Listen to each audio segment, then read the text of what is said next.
Hey guys, how's it going? It's Etanyos here. Welcome to season number 3 of this NHL 25 Seattle Kraken franchise mode here on my channel. Today we are getting into the 2026 NHL Entry Draft, where really it looks like it's going to be a good draft. Obviously, Gavin McCann is the headliner name, and he will, unfortunately for us being in Seattle, he will be heading to the LA Kings. So besides that, there is a pretty solid draft class here. Lots of other solid players.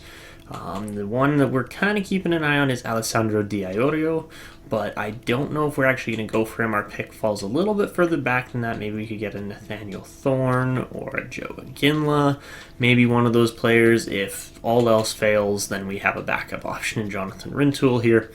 But that is what we're looking at for the draft today. Let's get to the comments, because last episode I left you guys with some pretty detailed questions.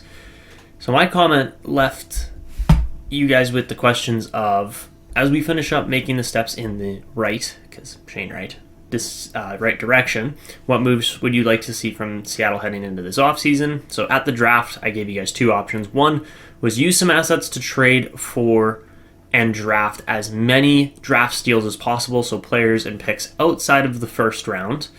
And then option 2 is trade up and snag a sniper like Alessandro Di Iorio, while also finding some value deals that land us contract expiring players at the end of their terms to re-sign after the draft.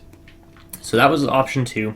And then for free agency, option 1 was just keep the team as is and let some of the youngsters grow into a bigger role. And then option 2 is fill some gaps and upgrade our team to make it better and farther in the upcoming season. Respond to this comment to get featured. So the response to this comment came from Braden Cream. Also, good to see you, Braden. Haven't seen your comments on videos in a little while, but glad that you're back. And he said, I think you should choose option 1 at the draft, meaning that we just try to draft as many steals as possible. Don't necessarily trade up into the first round necessarily. Because he said, I think drafting steals is very valuable and makes your team young and skilled. I think you should choose option 1 in free agency as well, as he says, I am a huge fan of young and fast teams. I really think you should put some youth into your lineup. So option 1 would be just keep the team as is at free agency and let youngsters grow into bigger roles. So with that being said, if we look at our progress reports, because that is going to be something that kind of indicates which youngsters are actually going to be ready to make the jump as of next year. There's not a lot of them, but Berkeley Catton is definitely the headliner name out of all of our young players that is going to be ready to make that jump. I think Jagger Firkus will probably be there too. So those are the first couple guys. There was a correction comment from the Real Divinity saying Ratti is pronounced Ratu because the Y is pronounced as a U in English. So Atu Ratu. My apologies, I keep saying Ratti, but it is Ratu. So yeah, Ratu, Ray Kopp, Coco. There's quite a few players that we could promote as of this upcoming season. So we'll see what our lineup allows, what players actually make sense to move, things like that, and then we will go from there. But without further ado, let's get to the draft. We're going to make probably 2 trades. That would be my bet as to where kind of our picks and trades are going to fall. It's not just going to be one trade to get us all the players, but a bit of an underwhelming retiree class this year as we see Lucic, Giordano, Craig Smith, Cal Clutterbuck. I mean, obviously a pretty mean retiree class overall. Matt Martin's in there. And then as far as goalies go, Kincaid, Hutchison, and Roth. Nothing crazy by any means. So yeah, that's the retiree class this year. So now that free agency's done, we can actually get to the draft. We're going to see a whole bunch of different scouts and players retire. We don't really need to do draft class interviews. And then the only pieces that we're really going to have on the block, we are going to keep the majority of this core together. So quite a few players to re-sign there. As far as Alexiak, Gourde, Bjorkstrand. Those guys are going to cost a pretty penny, but as we get into the draft, we got some big trades to make here, and we'll see what we can pull off. So, with that being the case, yeah, the earliest team that wants to trade their pick is at pick 15, so unlikely that we'll actually be able to trade up for a player, but going with the other option, let's go find a trade, let's find a trade for a team that has a couple picks right in the range that we're looking for. All right, so the first team that has quite a few picks that I actually want to go for here is the Ottawa Senators. They have a couple mid-third rounders and a fourth rounder. So let's see if we can snag those. And, ooh, bit of a... Not that it's a bad price. Dragicevic and Cartier, that's not really a trade I want to make. We don't really need right defense. Like, we have some right defensemen coming up the system, so I think Cale Fleury makes more sense to trade than Josh Mahura, but yeah, okay, let's see. I want to see if I can work a slightly different trade here, because I don't really want to let Tolvanen go, even though he is only a top 6 forward. I think he's going to be really good in the near future, and I don't want to let Daccord go. That's just not happening. So, a different piece that we could maybe explore instead, because Fleury's on a decent contract, but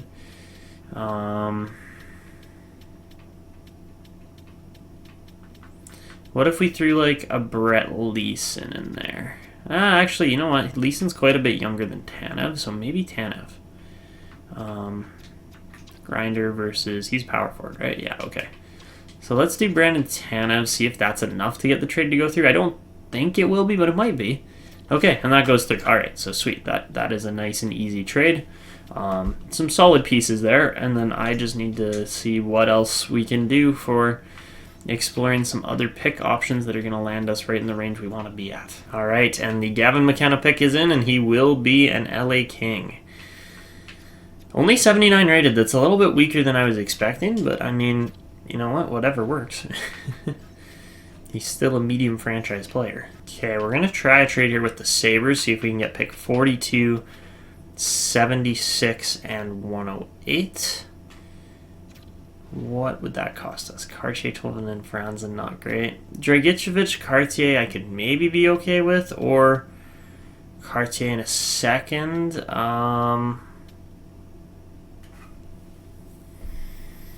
What's more valuable here, a right D or a second round pick? I'm going to say probably the right D man. Although I'm not particularly impressed with Dragicevic's growth and development. I think he's only like 74 overall still.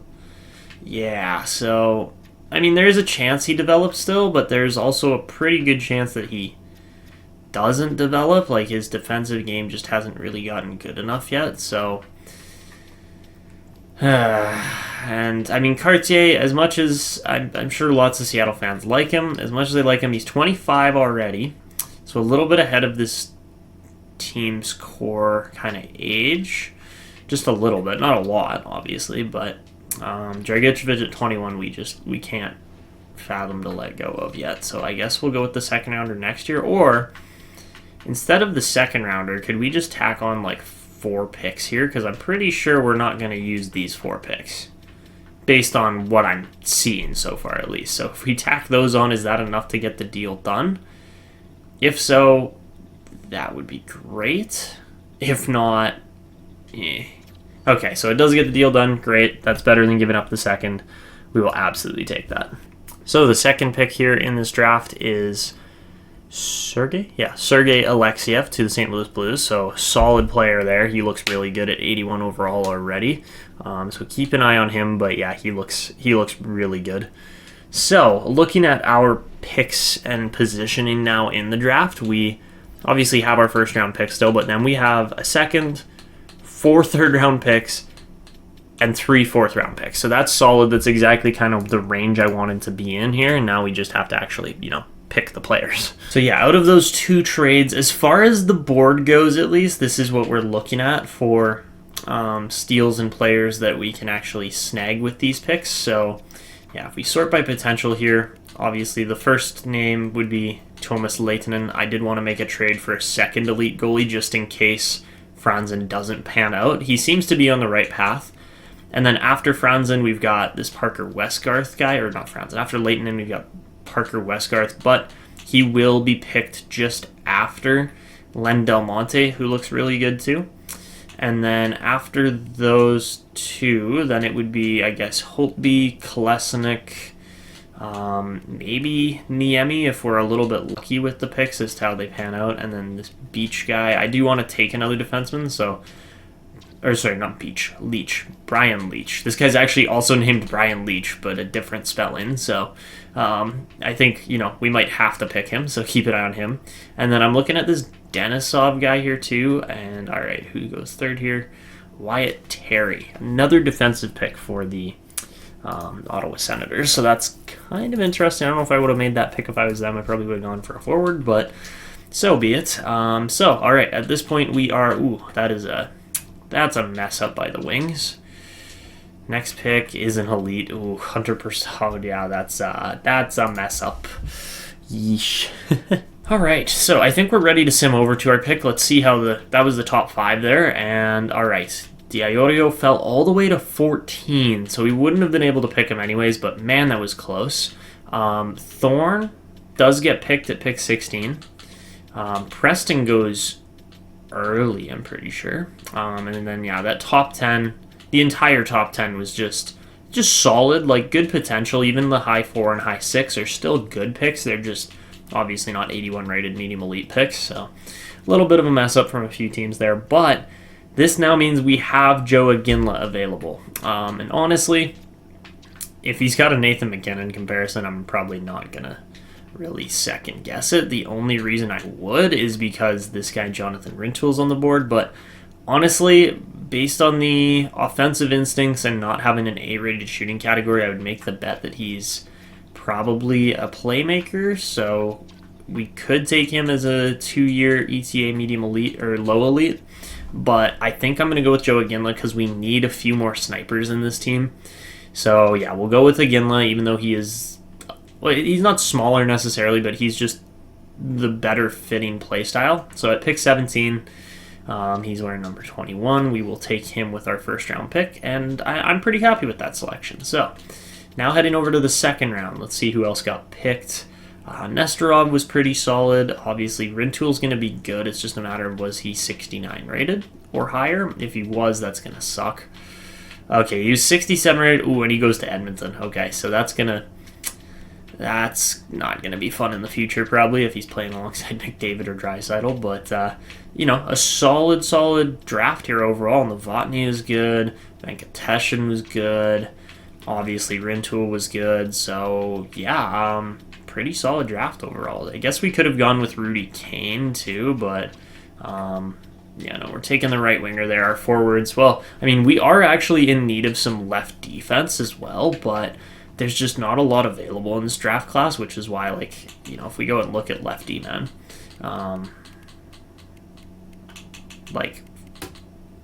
I thought Funk was one, but yeah, no, there's Leach, and that's pretty much it. There's really not a lot, unfortunately. So, anyways, with our next pick, we will go with Tuomas Lehtinen, and he is going to be 58 rated goalie. Okay, so that is actually a very solid rating. Where's number 30? So, again, solid looking player and possibly the future of our net minding here in Seattle. So, yeah, pick 42. Again, second round goalies always seem to turn out. And, all right, looks like no picks have been made on the players that we were keeping an eye on, whether it be Westgarth or Del Monte. Pandolfo was a good pick there, but he is 19. So another year and a bit ahead. Wazelin was solid. That's about it. All right, so this is sweet as far as we have Del Monte and then Westgarth to pick from here. We're going to start with Del Monte because he's a little bit higher up the board and I don't want to see him get snagged. So yeah, what are we at, 68? Yeah, pick 68. A 65 rated low elite is a solid player. Okay, I had a mini heart attack there when Schuster's medium potential popped up, but I thought it was Parker Westgarth for a second. I was like, no. But no, we're all good. We're all good. We're going to get 2 gem players here in the third round. So these guys will very likely be paramount in helping Seattle towards some success in the near future. So we've built out with our 3 of our first 4 picks, we've built out an entire forward line with a right wing Joe Iginla and then these 2 in Del Monte and Westgarth. So, yeah, very solid picks there. And then, all right, who got drafted there? Chubarov. So yeah, a couple other teams trying to trade up and get in on the action here around pick 70 or so.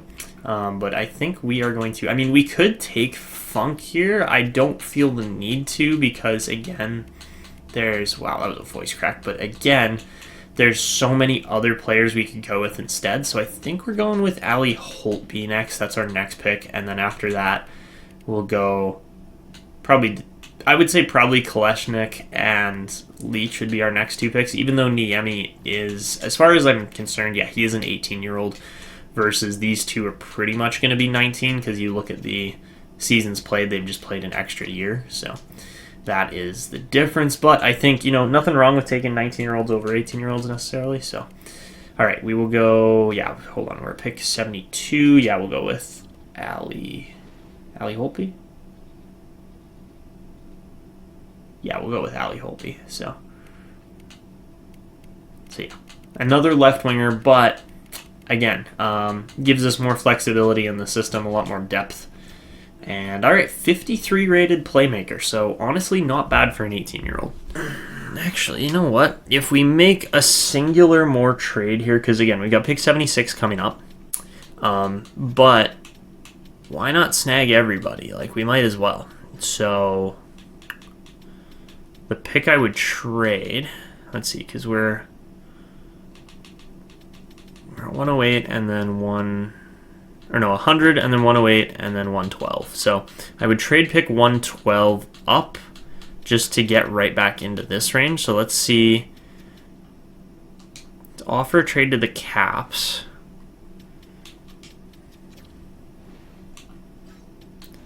Ooh, they got Etanyos. Okay, so they're going to be good. Actually, yeah, let's go 101 and 104 if we can snag those 2 picks in exchange for 113 and 108 and then maybe one other asset. Oh, okay, so that just goes straight across. We'll take it. We move up just a little bit, and yeah, we should be good with that. Okay, so nailed my elbow. Okay, so we'll go over to pick number 76 here now, and we are not making any of these trades. We are just holding on to our picks and drafting all the draft steals. So with our next pick, I mean, at 76, again, could go with Funk. We haven't really taken a lot of D-men, but I'm going to actually hold out rather than taking Funk, and we will instead go with Brian Leach because, again, how can you say no to a guy named Brian Leach?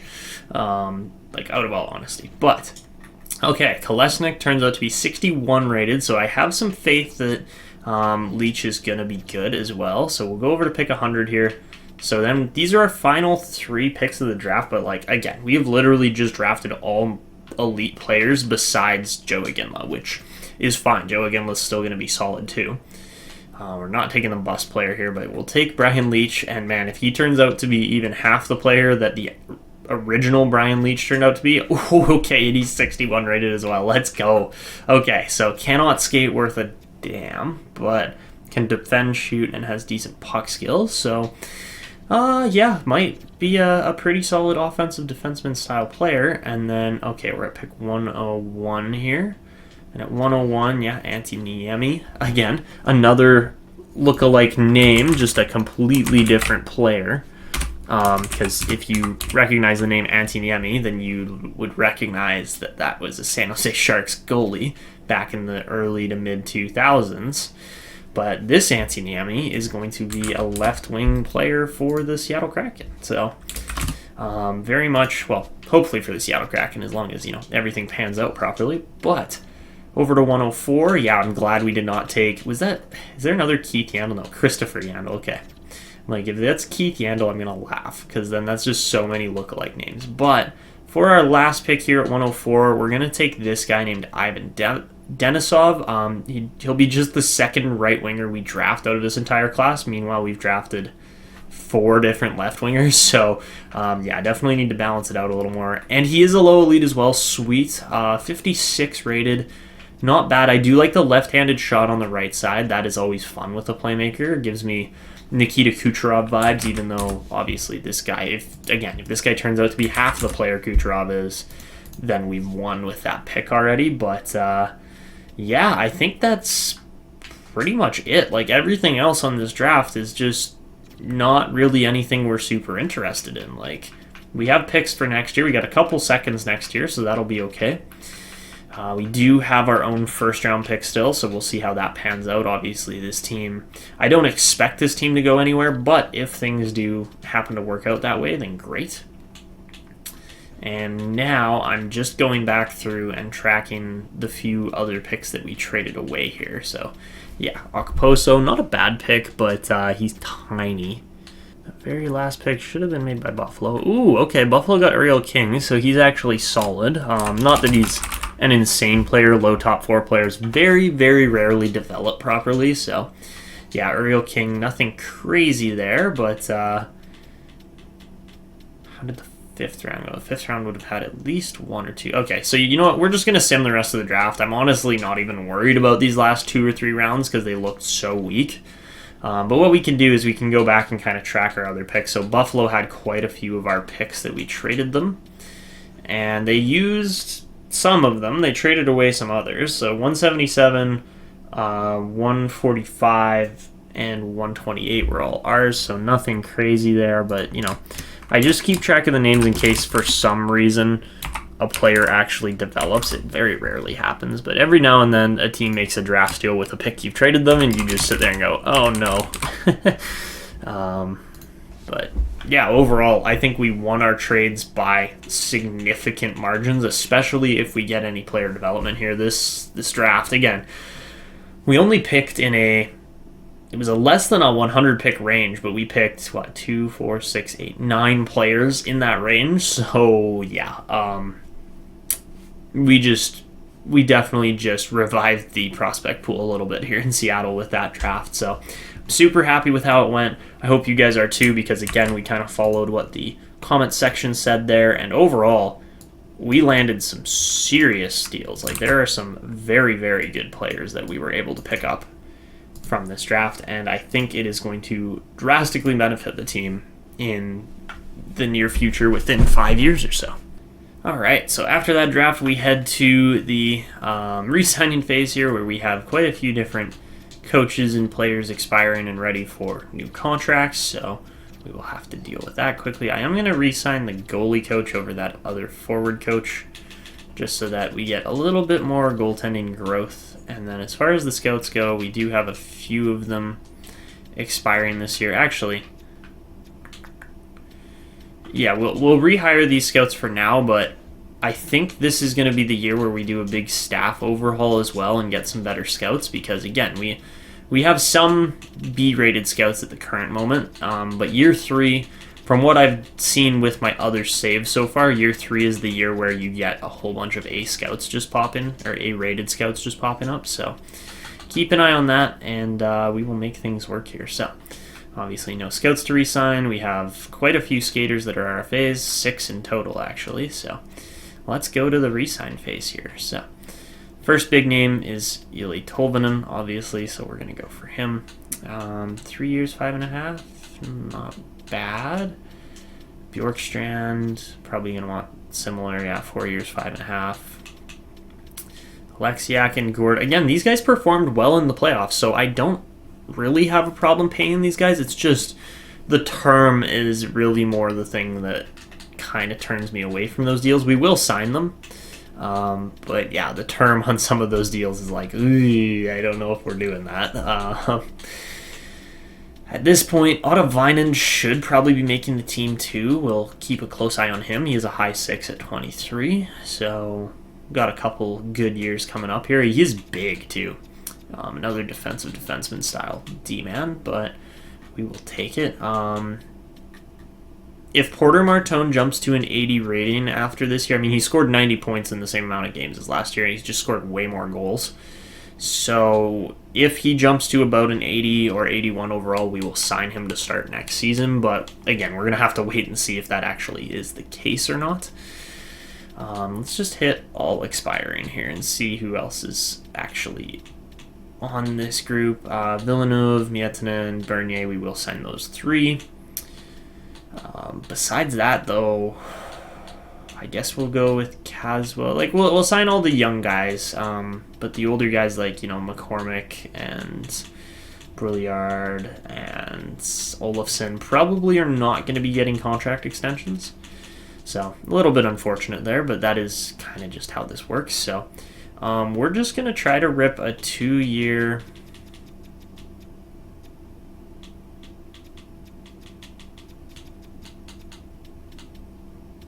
Actually, no, you know what? At 31 for 4 years, that'll take him till he's 35. He will be regressing by then. But again, for a 4-year deal, we should be able to get him at like $4.5 million. It shouldn't be a big contract. So we'll offer that one to Bjorkstrand. He's going to take a day to get back to us, but that's fine. Tolvanen, great price. We'll hit him with 4.5 as well. So again, team-friendly deals is what's going to actually win in the playoffs, because you're going to have more solid players. Honestly, Yanni Gourde, great price. We will sign him for that. I'm not even opposed to that. Jordan Eberle, same thing. Same great price. Sign that contract right away. This one, Jamie Alexiak, maybe I may be good with a 2-year, $5 million a year, $5.5 million a year contract, because he is a big, mean, bruising defenseman. He's a top 4 guy, fits in our group, but at the same time, I cannot extend him for four years at whatever price he wants. That's just simply too much. So, any chance we can get a 3-year, $1 million a year deal on Tolvanen? Yeah, he signed that. That's a great deal for us. That is actually just such a good deal. Winterton until he's 25 would be great too. I will sign Morrison for whatever he wants. But yeah, Stevens, Olofsson, those guys are not getting contract extensions. We're going to let our youngsters play in the AHL instead. So what we're going to do is we're just going to release these 2 guys. I know some players... Oh, no. Nobody really minded that we released those guys. So Nathan Villeneuve, we're going to sign. He looks solid. Julius Miettinen, I don't know how he's not top 6 potential, but I mean, we'll take it, I guess. He is still a very good-looking power forward. So I just, I thought he'd be better as a second-round draft pick, but I guess not. Josephson, honestly, doesn't even look that bad either. We'll offer him a deal too. And then, yeah, releasing Brouillard, McCormick. We'll sign Melanson. We'll sign Caswell. And then Robertson, I think, will be... Oh, Winterton didn't accept that deal yet, so keep an eye on that. And then we'll wait and see on these couple others like Lajoie and Okposo. I'm not certain on yet. Joey Daccord's going to want some money. Yeah, he's... $5 million till he's 34 is honestly not a horrible deal. If we can get him for less than that, 4.5 would be great. Yeah, let's see if we can do that. Because honestly, the 5 years doesn't bother me. He's been a good goalie for us. I mean, he had 8 shutouts. Yeah, 8 shutouts last year. So yeah, I'm not really complaining about that. But let's see, we're gonna get a whole bunch of coaches and scouts re-signing here. So that's just gonna take a hot minute, but okay. So Alexiak didn't want to stick around, but we are gonna get Bjorkstrand. Tolvanen needs more money. Daccord signs at that price. Winterton signs at that price. Okay, so we got a couple contracts to redo there, which is fine. I got no problem with that. It is a negotiation after all, but 3 years at $5 million, that's what we'll offer Tolvanen. I think that's a fair deal. Alexiak, on the other hand, didn't want a 2-year deal, so we're going 2 years at $6 million for him. Whoa, okay, the money just ran right up there. Even $7 million is too much. $6 million should be enough to get this deal done. Might have to be 6.5. Okay, we'll try that. 2 years, 6.5, because I can stomach that cap hit for now for the type of D-man he is. Again, big, mean, bruising D-man, top 4 minutes. He's a minute muncher, honestly. That's how I would describe his type of player here. We will re-sign Max Lajoie, and then I guess we'll re-sign Kyle Okposo too. Not really going to cost us a lot or anything, but he'll be a solid AHL piece more than anything else. we are only operating off of expiring contracts right now. We do actually have all of these other guys in here too. Guys like Martone, Kiloma, Iginla, Reed. I mean, most of these guys aren't going to see the AHL for another season, if not 2 or 3.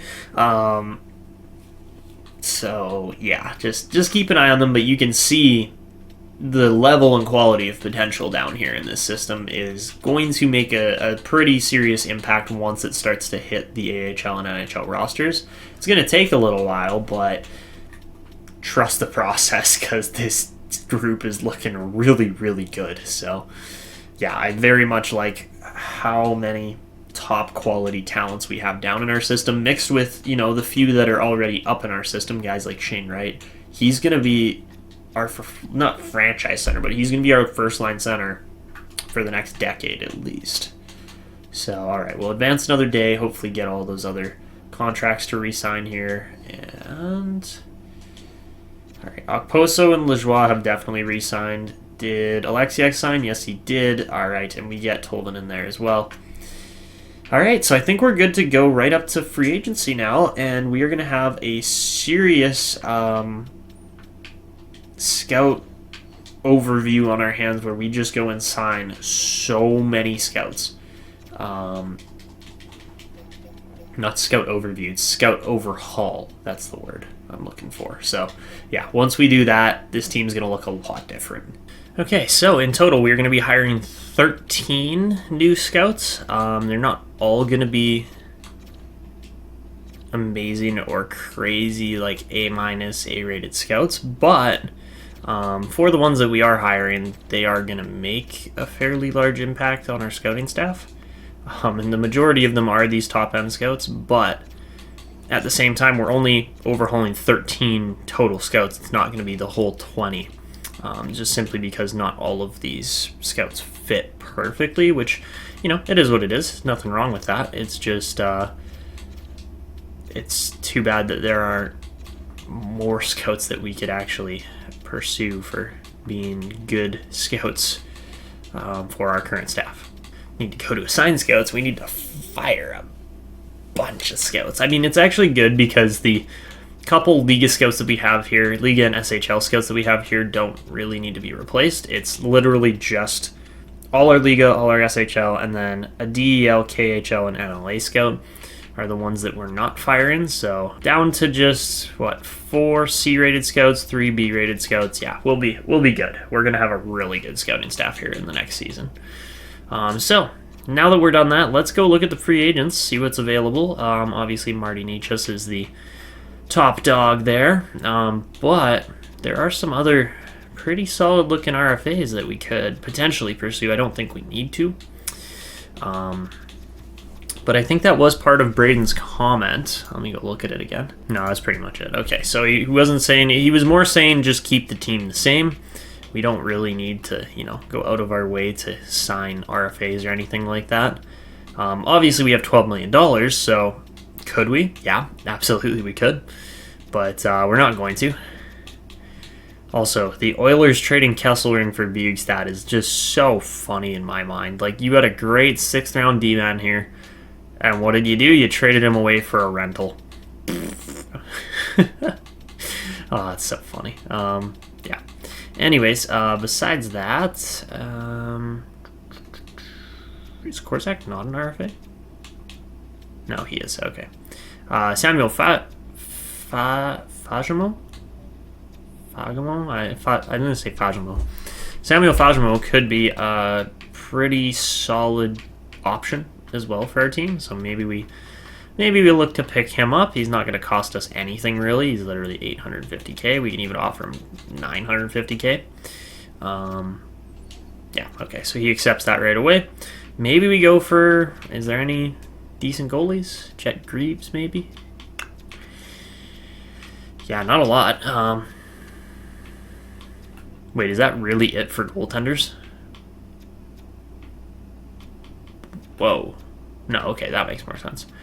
Just these 82 rated guys want literally nothing. They're all backups, and they know they're all backups, so it's kind of cool that that's actually the case. So, yeah. Honestly, I think we're good with free agency. We don't really need to do a lot.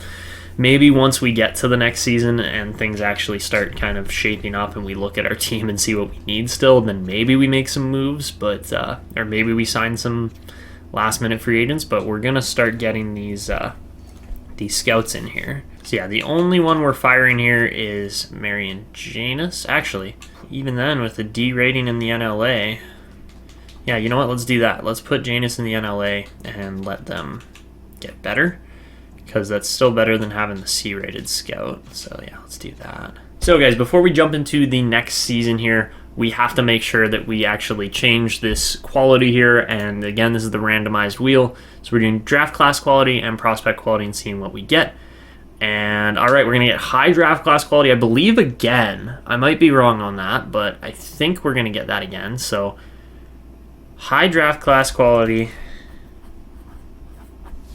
And then what are we getting for the other one here? Prospect quality. It might not spin on the first go. Okay, we got high draft class quality again, which is fine. Okay, come on, let's get a different spin here. Prospect quality, come on. And are we getting high? Yeah, we are. Let's go. Okay, sweet. So this is going to be a sick draft class coming up. I'm really excited for that. That's going to be fun. Whew. Okay, it's not too often that the spin wheel actually, doesn't just sewer you for a season, get low on your, wow, impressive. With that being spun, we can now go over to the settings here and change up the rules, because, again, we were running on, it was a medium high somewhere, right, wasn't it? Yeah, it was a medium high, so our draft class quality. So yeah, draft class quality is the only thing that's changing. We're bumping that up, so that's going to be awesome. I'm really excited to see that. And honestly, like, trade difficulty on medium has seemed fine so far. I haven't really had any issues with that, so we're going to leave that as is for now. Obviously, we might bump that up if we just start dominating the league. And all right, let's sim to the next season now. This is going to be a fun upcoming season. We're going to get a ton of trade offers. So again, if anything good actually comes through, then maybe we'll pursue it. But other than that, I'll see you guys in the next season. All right, so heading into the next season, we've sold 82% of our total tickets, which, not bad. We'll take it. And here we go for the team lineup. And how are we? Well, owner goals this year, we are still a seller. They want us to acquire another first-round pick. And I think we can get 35 wins. We need to upgrade club seats. And, all right, this team store, that's easy enough. So let's see how the lineup looks. Okay, guys, so looking at our team lineup so far, from what I can see, the main thing that we actually need here is more defensive depth. So, with that being said, let's go over to contracts and just see if there was any good growth in the system. Martone's up to 79, so not quite ready for the NHL in my opinion. And obviously if we sign him, he just goes back to junior anyway, so not going to sign him just yet. Kaloma's up to a 73, so we probably could sign him. I think that's probably the move this year because, again, he played better last year, played about the same amount of games, about the same amount of minutes, just had slightly better shooting percentage. Yeah, like, he didn't really see too many changes. So, yeah, we're going to sign him. Just bring him right on board. It's Kiloma's time. We're bringing him on. And then besides him, we are going to go to free agency and sign one more defenseman just for the AHL more so. So that defenseman will probably be either Tuomista or Samuel Johansson, depending on where they fit. Let's go Tuomista just because he's so much bigger. He's 6'5". Yeah, he's a right D. Actually, can he play both sides? No. Okay, no. Then we're going with Johansson then. We'll sign him. Beautiful. And all right, now that we are there, we can make the roster moves I want to. If I can find roster moves, there we go. Still figuring out these menus. They're not entirely fluid yet for me, but they're getting close. And then you look at our lowest rated players on the team. Guys like Fajimo, Leeson, those guys aren't going to be getting a ton of play time unless injuries happen, and we're going to make that swap. And then I am going to put Rakoff in the lineup because I think he's ready to go at 82 overall. So our forwards are set, nothing to change there. And then what we're going to do is we're going to play, I think, not Price. Okay, maybe, actually, can Nelson play both sides? He cannot. Great, okay, so we'll go like this, put Nelson on the bottom pairing, and then we'll put...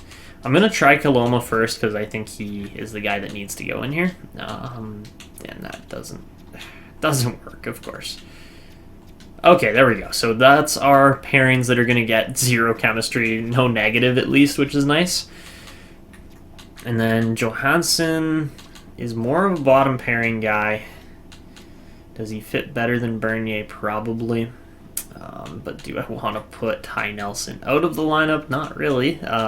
So who would be the guy that's out? Like, there isn't really an odd man out of this defensive group right now, so I guess that's kind of why we signed Johansson, is to be that odd man out. Yeah, that'll work for me. And then Bureau's going to come out, Fajimo's going to go in because he's just simply the best player out of this entire AHL lineup. And yeah, look at that. Perfect fit. Just really going to be a crazy second line in the AHL, so keep an eye on that. So that's our AHL team, and then as far as our NHL team goes, this is what we're currently looking at. So yeah, Wright looks great on that top line. It's going to be a really fun top line for the near future. I am wondering if we can improve this line anymore. I don't think we can. So as you can see, we do have some youngsters in the lineup this year. So Berkeley Catton, who is somehow listed as an undrafted player, which is just a mess up on EA's part. But him, Nyman, Firkus, and then we do have Rakoff as well here.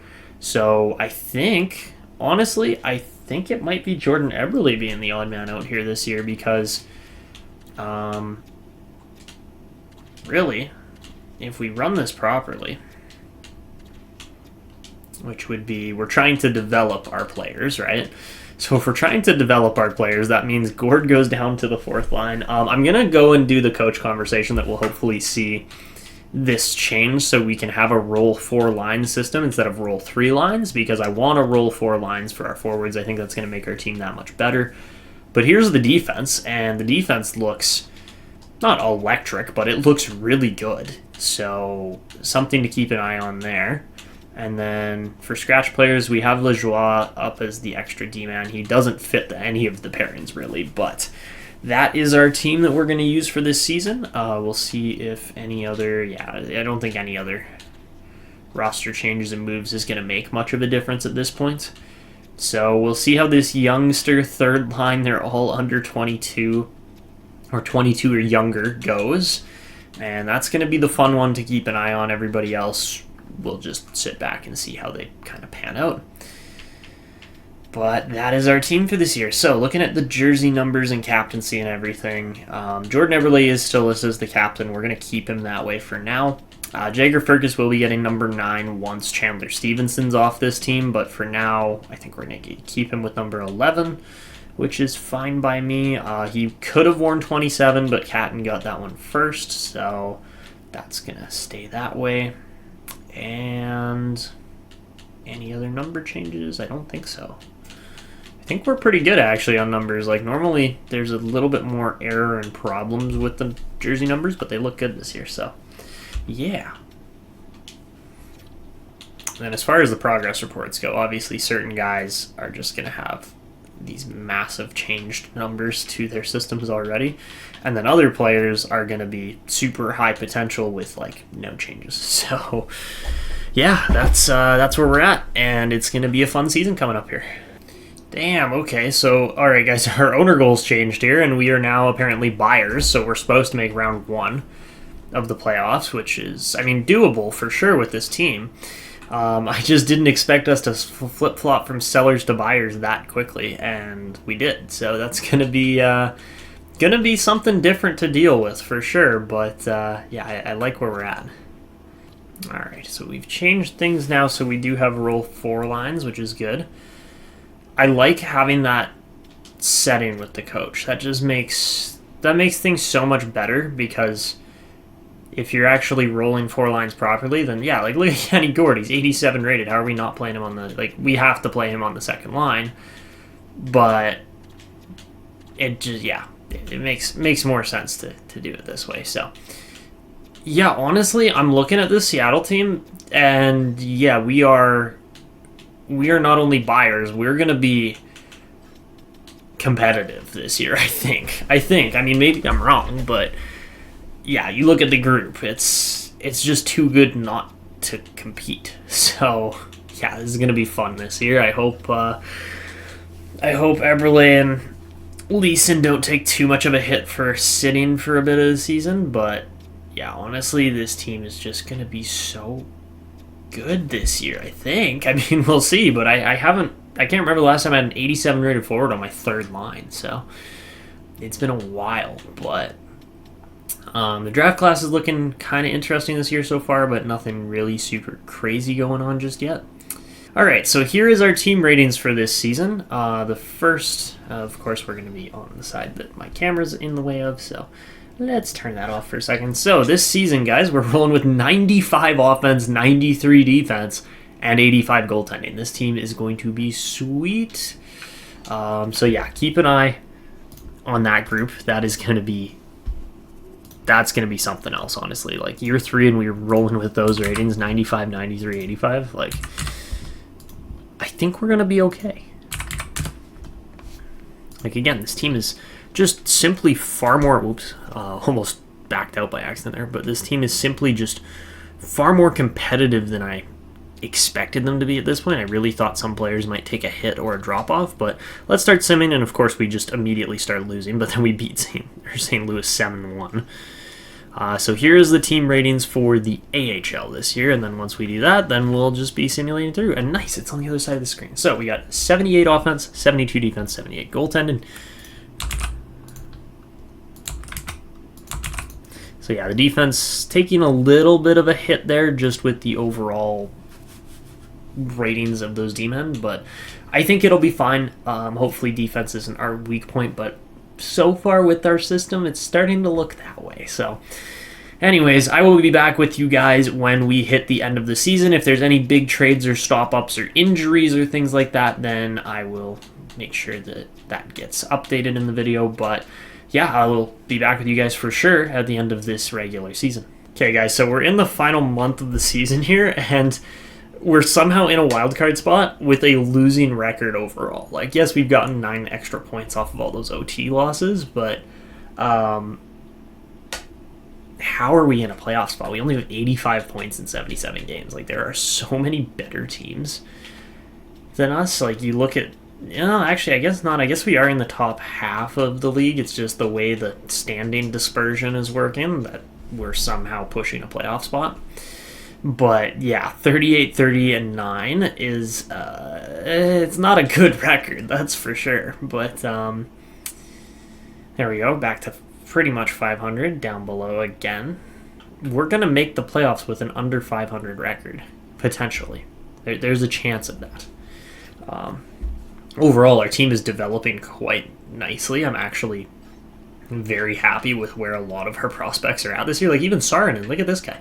He looks great, and again, we just picked him 2 years ago. So things are pretty positive in Seattle, if I'm being honest. And if we don't get the Canucks as our first round matchup, that would be great. I would love that. What's going on, Amari? All right, we clinched a spot. Good job, Amari. Yeah, you go. Woo. Yeah, we somehow made the playoffs. Don't ask me how, but we somehow made the playoffs. So this team literally put together a 42-40 record, essentially. We finished with 93 points overall, but yeah. I don't even know how this happened, but I genuinely thought halfway through the season, I'm like, oh, great, we're going to miss the playoffs. This is just perfect, considering we thought our team was going to be a contender. We're not really a contender. Like, the Canucks and Oilers are contenders. The Avalanche, Panthers, and I guess, like, Bruins and Golden Knights are all contenders. We are not. We're a playoff team. We're not contenders. But as we actually finish off this season, I want to show you guys, wherever they are, the progress reports, because we have seen some pretty stellar progress from specific players this year. So obviously Shane Wright, a little bit of improvement up to a 90. This guy, though, Berkeley Catton, up to an 85, looking really solid there. Raykop saw a little bit of progression, and that was pretty much it for the AHL. As far as the NHL, that was pretty much it for the NHL. As far as the AHL goes, it looks like Caden Price is actually developing into an NHL level defenseman here soon. And then besides that, look at this growth from Grant Reed up to a 77 overall. He put up a whopping 80 points in 61 games, and his season isn't even over yet. Besides that, Coloma's up to a 75, so that's a good little bit of progression. This guy, Nolan Upshaw, up to a 73 overall at 20 years old. He must have had, 25-point season in 47 games in a tough DEL league. That's very impressive. And then look at this, Sergei Kolesnik as well, looking very good. 31 points in 52 games. Keep an eye on him. He's going to make our team at some point. That is my bet. And then Ivan Denisov as well. I'm really glad we traded for these guys, or traded to pick these guys at the start of this episode, because they are absolutely turning out to be worth it. Aginla, not looking amazing. Obviously, he could have seen better growth from him. Del Monte, not a lot of growth, but Brian Leach grew by about 7 ratings this season, so keep an eye on him too. Overall, just a ton of growth from this team. Like, very, very much growth. You look at our goalies in the system. Franzen and Leitonen are looking good. Saarinen and Koko are going to be the near future goalies, and then these two will have a good shot at making it after that. And yeah, overall, just tons of growth throughout our team. Certain players getting just absurd numbers of growth. And it's going to make a serious impact on the Seattle team in the near future. So yeah, thought I'd start off the good news with that, because besides that, there wasn't, not that it wasn't good news, like Chandler Stephenson, 69 points, has the team lead there, tied with Shane Wright, obviously, again. That's so funny that they just end up tied. McDavid scored 126 points. Oh my goodness gracious. Draisaitl with 122, Hyman with 121. That line just torched the league. I mean, Kucherov had 125, which is very, very impressive as well. But yeah, 42, 31, and 9. It's a good record here for sure. Very good record for the overall standings and where we ended up. But here is the rest of the league per division. And then per... I think the Oilers are the best team. No, the Panthers. Sorry, not the Oilers. The Panthers were the best team in the league this year. 58 wins, 122 points.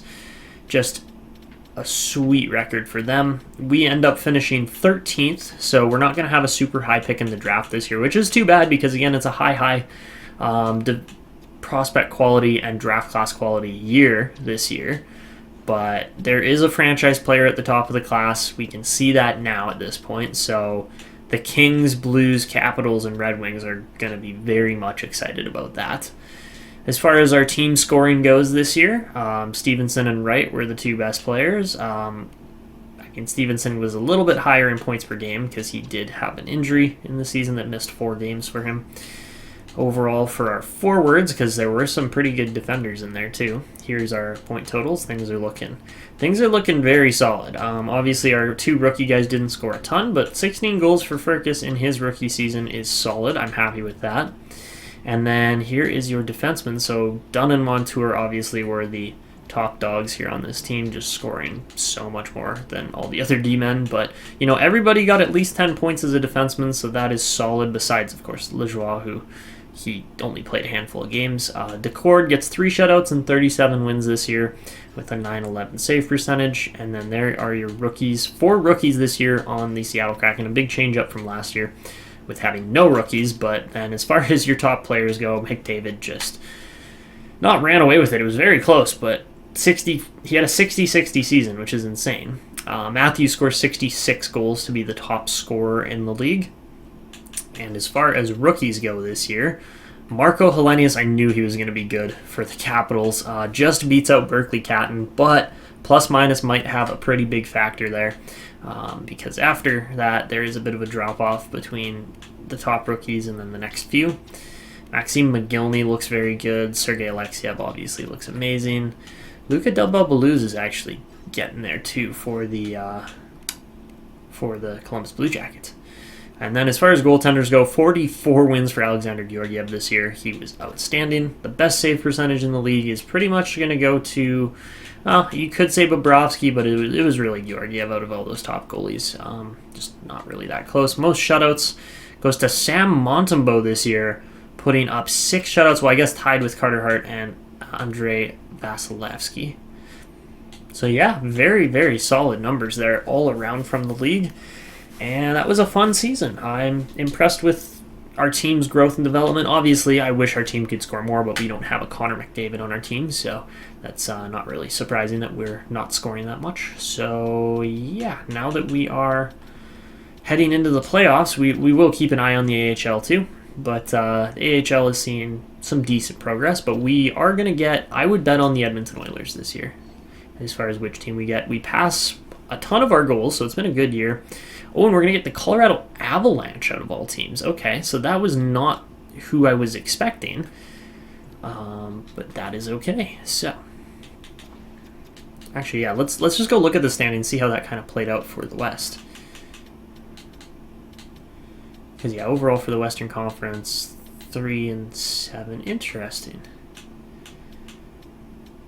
I guess that kind of makes sense because, yeah, they were the top team in that division, so they get the worst team, second worst team in our division. And then Dallas and Winnipeg obviously play each other. Well, yeah, no, because it would be Vancouver, Anaheim. Is it Edmonton, Dallas then? Is that how that works? That doesn't... maybe that's how it works, actually, yeah. I think it is Edmonton, Dallas, so we get a little bit of flip-flopping. No, Edmonton, Vegas. Interesting. Okay. So that's a tad bit confusing on how that actually worked out, but I guess, yeah, we get the Avalanche first round. So Nathan McKinnon and a bunch of other players that we do not want to play, but we're going to have to. So, man, oh man, this team has turned out to be quite nice, hey? Jeez. All right. The Anaheim Ducks look pretty sweet, if I do say so. They're actually a fairly similar team to us as far as the players they've got. Colorado, on the other hand, is just so top-heavy with their players. Like, they do have some depth, but I think we could beat them on depth, honestly. I mean, their defense is sick as well, but we have 2 90-rated D-men as well, so we'll see who has a better time at shutting down the other team's forwards and which goalie is going to play the best. So, yeah, without further ado, really, let's get into it and see if we can get some wins here in the playoffs this year. I mean, obviously, we won 3 games last year, but didn't go farther than that. So, first period here, 2-2 game. Not a bad start. We do outshoot them. Second period, 4-2. Let's go. Catton and Bjorkstrand getting us the lead. And the third period, ooh, we're going to OT. All right, so in OT, it's over. Boom. Just like that. Go figure. Mikko Rantanen scores less than a minute in. And that is that. Done. Just that quickly. So, we lose that game. 5-4 in OT. Unfortunate because we probably had a pretty good chance of winning that one. Especially when we were up 4-2. I can't believe we choked out 3 goals in a row there. That's kind of typical of this Seattle team, if I'm being honest. So, alright, we will finish off. The AHL season's done now there. Or pretty much should be done. But game 2 of the playoffs, Colorado starts off with the lead with a goal from Rantanen. Oh, man. We're out shooting them 32-19, and Georgiev's just holding the shutout. Yikes. Okay, come on, boys. You got to put a puck past Georgiev, if not 2 or 3. Come on, 5-on-3, we don't convert. Oh, not good. There we go. Brandon Montour opens the scoring finally for Seattle after, 42 minutes? Yikes. That was 52 minutes. That's not good. Okay, come on. We're right there. Come on, boys. No, we don't get it done. Nyman's goal gave us hope for a minute, and that was it. So, honestly, don't even want to show the 3 stars. It was probably Georgiev. He's got a 925 save percentage. Meanwhile, Daccord's got an 851. Ouch. That's literally all I can say is just ouch. So with the next round of scouting being done here, guys, we're going to just advance up a little bit further to the draft. And yeah, Coachella Valley's been out for a little bit now. So you can see the final couple teams there. It's going to be a Vancouver, Florida final. Oh, okay. So that is a little bit different. And it's going to be the Canucks. The Canucks get it done. Okay. So that's fun to see. Obviously, we're going to stick with Seattle here. We could go with a bunch of other team options, but no, we're going with the Kraken. We're staying in Seattle because we haven't come anywhere near success yet with this team.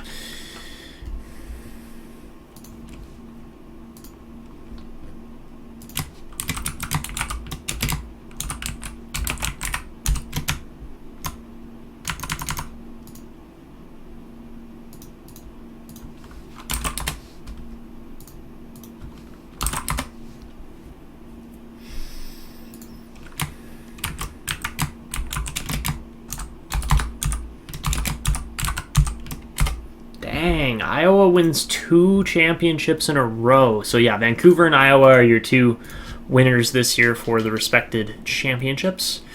And honestly, a very impressive season overall as far as how players kind of hand out who did what, where things just played out overall. So yeah, there is your year 3 Stanley Cup playoffs. Some very close series towards the end there. But a Canadian team does get the cup this year. I guess it was it Edmonton first year? Yeah, Edmonton won it first year, and then 2 years later the Canucks won it. But now we have had Edmonton, Vancouver, and Anaheim, or Edmonton, Anaheim, and Vancouver all win cups in the first 3 seasons of this franchise mode. So you feel like it has to be destined at some point that Seattle's going to get one. Because at this point, I think we are the only team left now in the Pacific Division that has never won a Stanley Cup. I might be wrong, but let's see. For the Pacific... Oh, no, okay, San Jose is still with us. So San Jose and Seattle are the only 2 remaining teams that have not won a cup out of this division. And yeah, that's kind of exciting, but also gives you the drive and motivation to keep going in this franchise mode. Because, yeah, we're pushing for cups, but it's going to be 25 seasons worth of franchise mode here. So we're going to simulate up to... I guess we'll go up to the 20th now, because really it's a sweepstakes for Viveros as to who's going to win this franchise player, and we will have to wait and see. And it is going to be the LA Kings yet again. Toronto jumped from 10 to 2, but it wasn't enough to land them the number 1 player. So LA will end up with 2 franchise playmakers on their team, Gavin McKenna and Keaton Viveros, 2 Wayne Gretzky comparison players, which means absolutely squat in this game, because those Gretzky comparisons very rarely actually pan out.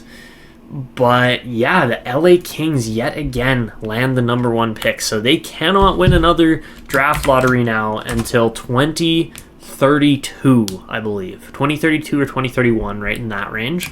So if they do happen to win another if they happen to win another top end pick, I don't know what we're going to do. You guys are going to have to decide that in the comments, obviously. But yeah, LA getting Gavin McKenna and Keaton Viveros in 1 full calendar year is insane. Like, that is genuinely just insane. Can we... Yes, we can. All right.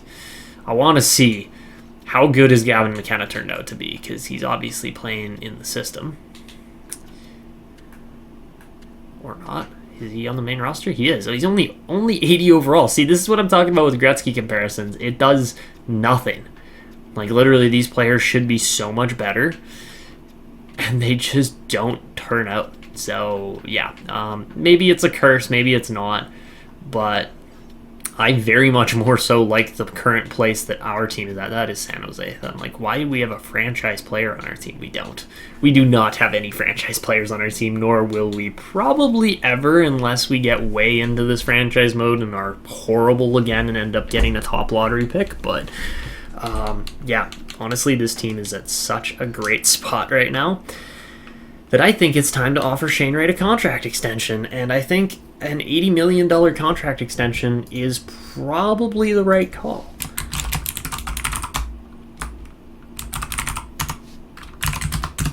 $8 years, $10 mil. If we offer,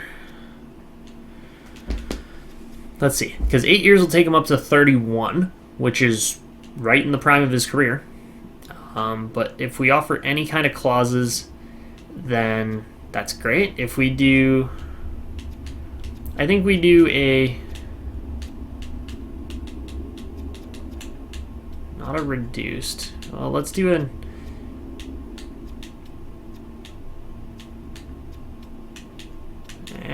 How does this work? Modified no trade clause. That's what I wanted. Yeah, so, okay.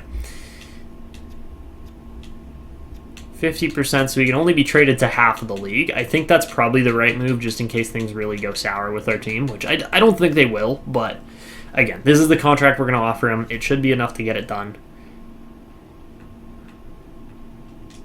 All right, so he's going to take a few days, which, again, totally understandable. Makes perfect sense. And then Firkus and Nyman, because, again, these guys are going to be long-term players for our team. Hello, Jagger Firkus. How you doing? 8 years. Even if we offer him $3.5 million or something, just to get him 3.75 to get this deal done. Yeah, like this is. I'm not going to say no to this kind of deal. Like we have to offer these types of deals to our players.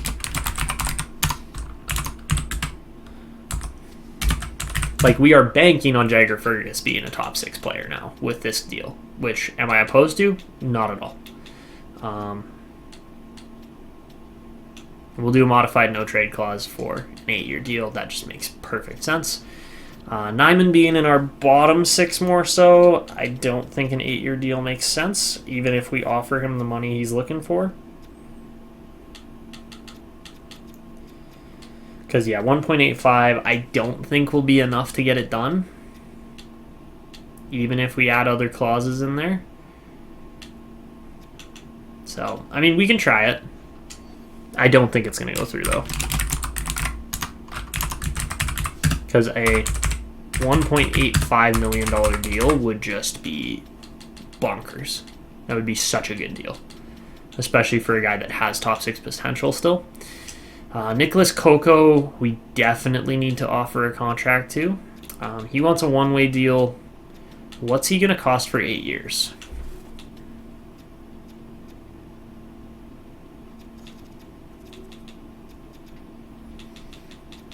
$2.25 for the next. If we can get him at $2.25 for the next 8 seasons, that would be absolutely outstanding. I don't think we will, but we might. Because while $2.25 might sound like a lot for a backup goalie or a starting level goalie, I'm fine paying that price, especially knowing that we have other elite guys coming up the system that are going to be more valuable than what we're currently looking at for overall rating and potential and everything. But yeah, we're pretty much at the point now. We're at the 20th. Draft starts on the 22nd. Let's go view the class one more time.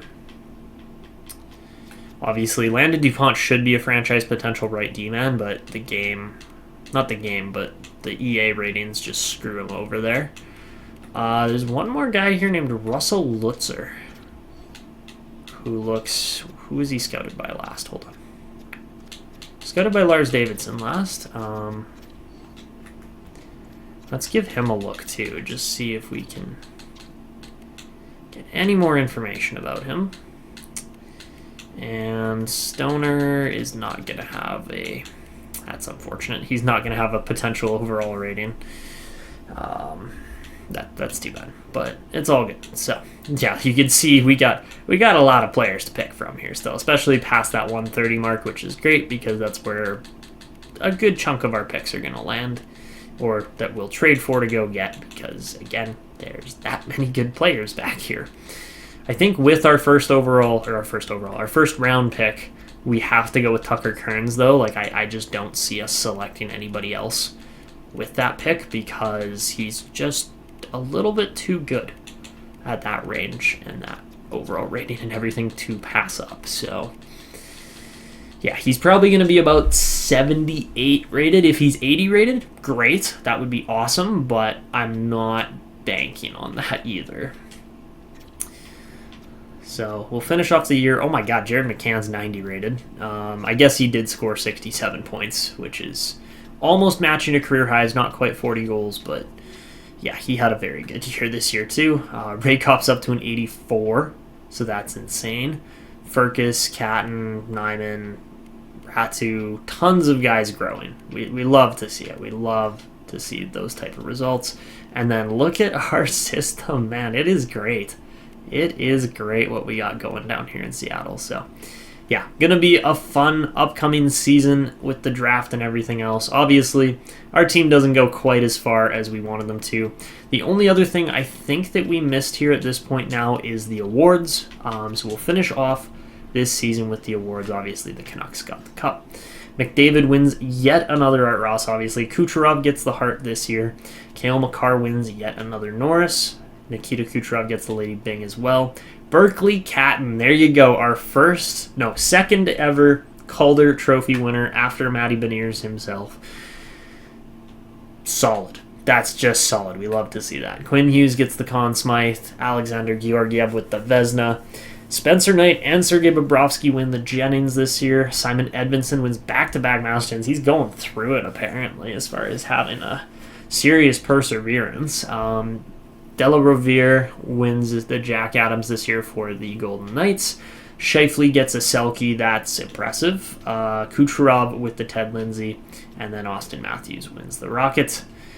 Here's the AHL awards. We'll just go through them nice and quickly. Obviously, you could kind of tell just from looking through the players and stats that we'd already seen who was going to win what. Besides, I guess, Nico Dawes. But even Nico Dawes was really good. So, yeah, that is it for this season, for this episode. Next episode, we'll start off with the draft again, go and land a bunch of those players. But again, make sure to respond to the comment I have left down in the description below. Let me know what you think about the options I'm providing there, and then we will pursue those next episode. So thank you guys so much for watching. If you enjoyed this video, make sure to drop a like, subscribe, hit notifications, and of course respond to that comment to get featured in the next one. But that is it for me. This is Etanyos signing out, and until next time.